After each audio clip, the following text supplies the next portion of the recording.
Hey, Vibe leaders. Here we go. We're pulling into the last week of September. It's hard to believe. It seems like this month went by really fast. This will be my fourth week now in the captain's chair for Vibe, and I love the way things are going. Thank you, as always, for your hard work, your dedication to the planting of gospel seeds in the hearts and minds of these kids. I know that the work that we're doing on Sundays with these kids is going to have echoes in eternity, and I love you for it.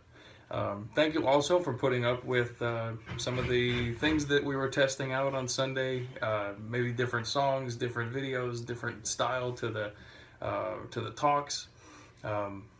We had such a cool collaborative bonfire meeting last week, and I hope a lot of you have gone in and listened to the audio for that.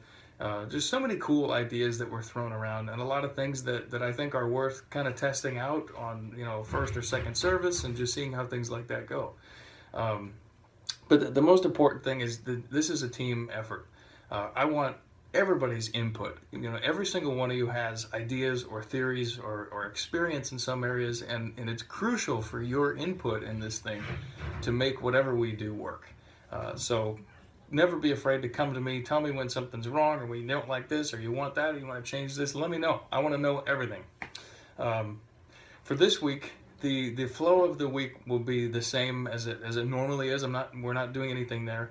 But Augustus and Steve Jackson have come up with some other ideas for maybe how to set up the room to just keep the noise levels down inside the little curtain areas, separating them a little bit. So just bear with us in that, and we'll try to explain to you where exactly to go on Sunday. So for the next 2 weeks, we'll be doing that. We're going to move the stage around and everything. And again, I want your input. We'll have a little vote about it, what setup worked better for you. What do you think is good for the kids?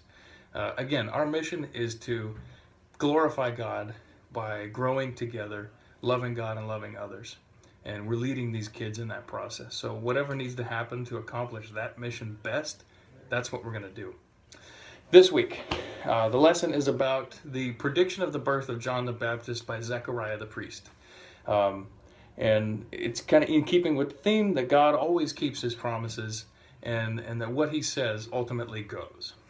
But the laser focus that I want to put on this week, and again, the video doesn't quite get here, but this is where I'd like us to take it.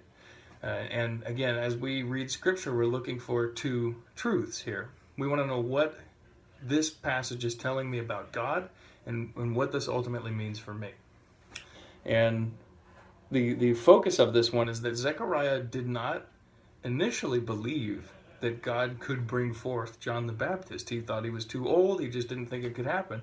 And God struck him a mute until the kid was born for 9 months or so. And there's an important theme here. The first truth is what this teaches about God is that his plans don't necessarily require our approval. We don't have to sign off on them. And oftentimes we don't even have to understand what the plans are or how they could be possible for him to do them. But he will do them anyway because he's the sovereign. He's the preeminent king of the universe. Okay, what he says goes. And what this means for me is that when God makes promises for us, we can take that to the bank. And obviously the biggest promise that he's made for us is that we are secure for eternity through the sacrifice, through the blood, through the substitution of the life of Christ. And in light of that, there is nothing in our lives that seems too crazy or too impossible for God to do through us. Just as Zechariah didn't believe that God could bring forth a son, even though he said he would, a lot of times maybe we don't believe that God could do amazing things through us, even through a first grader. Even though he says, I've promised you eternity, and I've promised you all these other things while you're alive.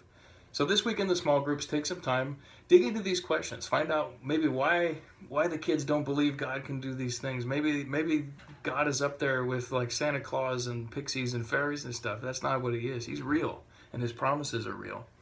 And the promise of eternity should motivate us to do crazy things in light of that fact. And that's where we're going to go.